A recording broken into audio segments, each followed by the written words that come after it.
ଗୋଟିଏ ଗାଁ ଥିଲା। ତାର ନାଁ ସାମଦାସପୁର ଥିଲା। ସେଠାରେ ଗୋଟିଏ ବୃଦ୍ଧ ଲୋକଟିଏ ରହୁଥିଲା।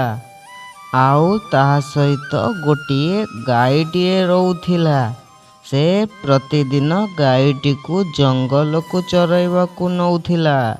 ହଠାତ୍ ଦିନେ ସେ ଶୋଇଥିବା ବେଳେ ହଠାତ୍ ତା ଗାଈଟି କୁଆଡ଼େ ପଳେଇ ଯାଇଥିଲା। ସେ ଝରକାରେ ଦେଖିଲା ବେଳକୁ ତାର ଗାଈଟିଏ ବନ୍ଧା ହେଇନଥିଲା। ସେ ତରବରରେ ବାହାରି ଜଙ୍ଗଲକୁ ଖୋଜିବାକୁ ଚାଲିଗଲା। ଆଉ ଜଙ୍ଗଲରେ ଖୋଜୁ ଖୋଜୁ ହଠାତ୍ ନଜର ପଡ଼ିଲା ଗାଈଟି ଗୋଟିଏ ଗଛ ତଳେ ଚରୁଅଛି। ସେ ଦୌଡ଼ି ଯାଇ ଗାଈକୁ କୁଣ୍ଢାଇ ପକାଇ କାନ୍ଦି ପକାଇଲା। ଆଉ ଗାଈକୁ ନେଇ ଘରକୁ ପଳାଇ ଆସିଲା। ଏଥିରୁ କ'ଣ ବୁଝିଲ ସାଙ୍ଗମାନେ?